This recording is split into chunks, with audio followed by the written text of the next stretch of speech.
The Bible tells us right here in Psalm 14. Psalm 14 says, the fool hath said in his heart, there is no God. You ever hear anybody say that? You ever hear somebody say there is no God? You just heard the utterance of a fool. There is no God. They are corrupt. They have done abominable works. There is none that doeth good. That's why people reject God, try and pretend God doesn't exist because they don't want to be judged. They know they're guilty, so they try and pretend that there is no God. Well, I hope you wake up before you actually meet him. I hope you wake up to your sin and your problem and the reality that you're going to face a holy, just, and if you're in your sin, an angry God. God will be angry with you on Judgment Day because he hates the death of the wicked. The Christian God of the Bible hates to have to cast people into hell. But because they reject him, because they're prideful, because they're blasphemous, because they hate him, he's going to cast millions upon millions upon millions of wicked sinners into the everlasting lake of fire and brimstone because he is a just God. He is justified in everything he does, and he weighs out judgment on everything that has ever and will ever occur throughout all time. Glory to God. Praise God, justice will reign. Now you may be longing for justice on this earth, for the wicked people in this world that have done very, very bad things to people. And that's always a good thing to see. That's always encouraging. And praise God for those things. Nonetheless, the Christian God of the Bible, the God of Abraham, Isaac, and Jacob, is going to mete out justice for everything. Everything that's ever been done throughout all time will be paid for, whether by the blood of Jesus Christ or by the suffering of the individuals by their own suffering in the lake of fire and brimstone.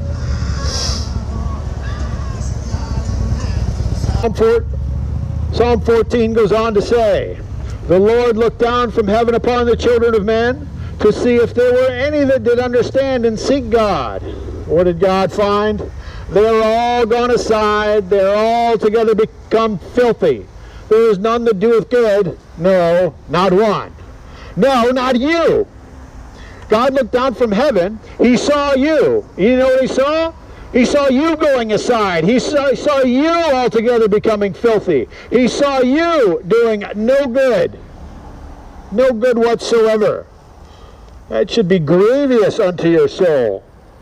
You should be ashamed towards God for the fact that you've done nothing but evil, nothing but corruption in his sight with your life. And if you were to accept that gift from God, that gift of repentance, and put your faith in Jesus Christ. Now everybody's heard of Jesus Christ. They've at least heard the name. Now tragically, many people have heard the name of Jesus Christ in those wicked satanic Hollywood movies when his name is used as a filthy curse word. The creator of heaven and earth and the salvation of all mankind, his name is used as a curse word in those disgusting movies that you would do well to sanctify your life from. But if you were to put your faith in the real Jesus Christ that died on the cross of Mount Calvary, shedding out his holy precious blood, the Lamb of God, shedding out his blood for the sin of the world, then you could be saved. Hallelujah. Then you could start doing what's good, start doing what's right. If you're born again through faith and repentance, you could be somebody who is pleasing to God with your life. You could do good things in the sight of God. And it doesn't matter how long you do it. Because you don't have to do it for salvation. You don't have to do good works for salvation. You start doing good works, obeying the Word of God because you are saved, because you have the Holy Spirit of God, because you have faith in the Christian God of the Bible. That's why you do good works, because you're part of the family, part of the kingdom of God. But if you're just a religious person that likes to go to your church building and do things because you think you're making up for your sin, that's just more wickedness. That's just more wickedness in your life. You need to be born again. Psalm 15 tells us, right here in the book of Psalms, it says, the Lord, who shall abide in thy tabernacle? Who shall dwell in thy holy hill? That's a good question, right? Who's going to dwell in God's tabernacle? Who's going to be in his holy hill? The Bible tells us, he that walketh uprightly and worketh righteousness and speaketh the truth in his heart. See, Jesus told us, I'm sorry? All right. Jesus told us that out of the abundance of the heart, the mouth speaks. So if you know somebody that has filthy curse words coming out of their mouth, guess what their heart is full of? You got somebody who's got blasphemies coming out of their mouth. Guess what their heart is full of? If you have cursings and lies coming out of somebody's mouth, Jesus told us what's in their heart. It's full of that filth. You need a new heart. You need your heart cleansed. Praise God. Those are the people that are going to dwell in God's holy hill.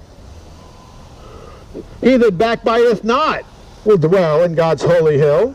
Backbiteth, that's kind of like stabbing somebody in the back. Those kind of people won't be there. No, nor doeth evil to his neighbor, nor taketh up a reproach against his neighbor. Jesus told us to love our neighbors, not to stab them in the back, not to do evil unto our neighbors. People that don't do those things, they're going to dwell in this holy hill. Those are going to be good neighbors up in heaven. We're going to have nothing but 100% good neighbors. Those that are born again and they get that mansion that Jesus Christ promised us as his followers, you're not going to have to worry about your neighbors. All your neighbors are going to be awesome in heaven. Praise God. Also, the people that are going to abide in the Lord's tabernacle, and who are going to dwell in his holy hill, those people, in their eyes, a vile person is contemned. Yes, people that are dwelling right now, a vile person is contemptible in their eyes. Those are the kind of people. The problem in America today, there's many, many vile people, and what do most others think about them? They love them. They can't wait to watch their movies, go to their concerts, listen to their music, read their works. Vile people. They're not contemned in most people's eyes. They love them. They embrace them. They support what they're doing. They give them their money. Look at the wickedness that's being exposed in Walt Disney World today. In Walt Disney World today, all the wickedness. They're hurting the children. You know, they're calling them Disneys now. They don't have to call them pedophiles anymore. They just call them Disneys because it's synonymous. But what do people do? They still go there.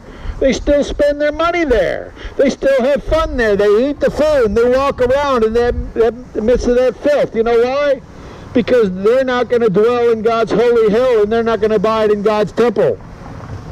People that love God and fear God are going to view the vile people of this world as contemptible. But he honoreth them that fear the Lord. See, somebody who's going to live in God's holy hill, they're going to honor them that fear the Lord. But what do most people of the world do with somebody that fears the Lord? They hate them. They tell them to shut up. They tell them to go somewhere else. They say they don't want to hear it. They try and cancel them.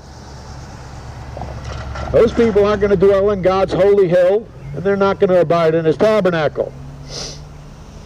Also, the people that are going to be in God's kingdom, the Bible says that it's he that sweareth to his own hurt and changeth not. Yes, if somebody tells you to do something, if somebody gives you a promise, if they say they're going to do something, if they're a born-again, Bible-believing, Holy Ghost-filled Christian, they're going to do it no matter what it costs them, no matter how uncomfortable it may make them. They're going to do their best to do it. Also, the followers of Jesus Christ is he that putteth not out his money to usury, nor taketh reward against the innocent. See, somebody who's a follower of Jesus Christ knows that God himself is his provider. And if the follower of Jesus Christ knows that his neighbor needs something, he just gives it to him. Follower of Jesus Christ does not give somebody $100 and expect $150 back. That's not a follower of Jesus Christ. That's the follower of Mammon, the follower of filthy lucre.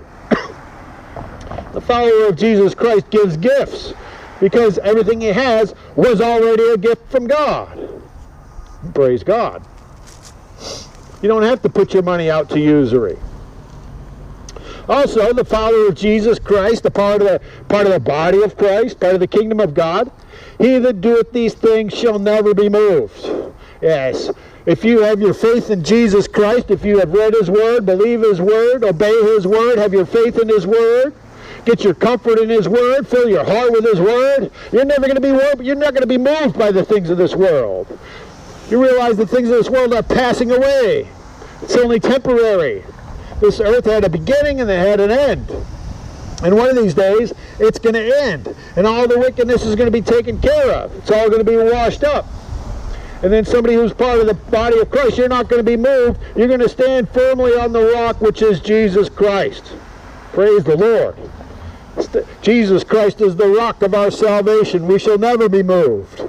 Even after we die, we're going to stand in Christ. Even after the entire earth and the whole universe is burned up, we're still going to stand firm on Jesus Christ. Hallelujah.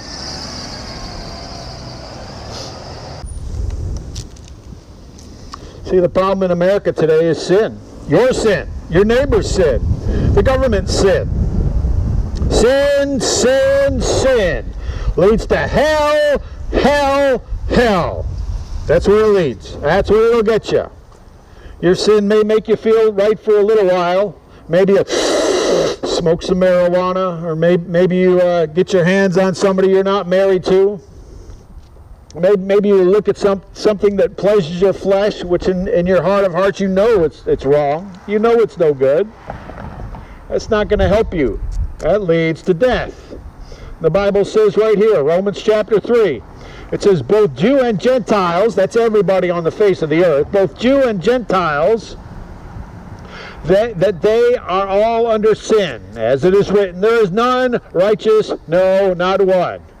You're not righteous, your pastor isn't righteous, your priest isn't righteous, whatever your religious guru isn't righteous, your grandmother isn't righteous. Nobody's righteous in the sight of God, in and of themselves. Not one. There is none that understandeth, there is none that seeketh after God. They're all gone out of the way, they're all together become unprofitable. Unprofitable, that's what the sinners are to God. You're worthless to God. If you're walking around on this earth in your sin, you haven't been born again through faith and repentance, you're not doing God any favors. You can do all the good things that you think they are, but you're not helping God at all. You're not pleasing God at all if you haven't been born again. You are unprofitable. God's not saying good job about anything you've ever done in your life if you haven't been born again. Thus saith the Lord. There is none that understandeth, there is none that seeketh after God. They're all gone out of the way, they're altogether become unprofitable. There is none that doeth good, no, not one. Their throat is an open sepulchre, their tongue they have used deceit. The poison of asps is under their lips, whose mouth is full of cursings and bitterness. There's a lot of that in America today, isn't there? People who have cursings and bitterness on their tongues. Their feet are swift to shed blood. Destruction and misery are in their ways, and the way of peace have they not known. There is no fear of God before their eyes. Now we know that what things soever the law saith, it saith to them that are under the law, that every mouth may be stopped, and all the world may become guilty before God. Therefore by the deeds of the law there shall no flesh be justified in his sight. For by the law is the knowledge of sin. That's why you need to understand the law, the knowledge of your sin. Because if you don't have the knowledge of your sin, which God has already given to you, if you don't have that, then you have no idea that you've sinned against God. But God in His mercy and God in His awesome power has written His law in every man's heart. You know it's wrong to lie. You know it's wrong to steal. You know it's wrong to commit adultery. You know it's wrong to be a wicked, selfish, hateful person. But you've done it anyway, haven't you? You've sinned in your life, and there's no excuse. You've sinned in your life, and there's no making up for it. You can't just be nice 100 times for the one time you sin. That's not going to help you on Judgment Day. You can't go before the judge of the court and say, yeah, judge, I did that one bad thing you got video evidence of, but hey, I did a bunch of nice things that makes up for it, right? Wrong answer. You can't make up for your sin in the kingdom of God either. There's only one thing that can help you on Judgment Day. There's only one thing that can wash away your sin, and that's the blood of Jesus Christ. Only the blood of Jesus Christ can wash away your sin. Only the blood of Jesus Christ can make your soul clean. Only the Creator of heaven and earth, the holy and precious Lamb of God that died on the cross of Mount Calvary, shedding out his holy and precious blood, can save your sin, wash your soul clean, send your sin away. That's right. But that's only if you put your faith in him and humble your heart towards God in grief and godly sorrow. Because if you're not humble towards God, you're still in your pride, you're still in your sin, you're still in eternal peril if you haven't been born again. You're still on the cusp of being judged by a holy and omniscient God. God knows everything you've done. God knows every place you've ever been. God knows everything you've ever thought. God knows everything you've even thought about your thoughts. If you ever had a wicked thought and you thought to yourself, hey, that's a pretty good thought. I like that wicked thought. God knows that too. He knows it all. He knows the depths of your wickedness. And you should fear him. You should be trembling. It should make you tremble if you have your heart full of sin, that God is going to judge you for everything you've ever done in your life.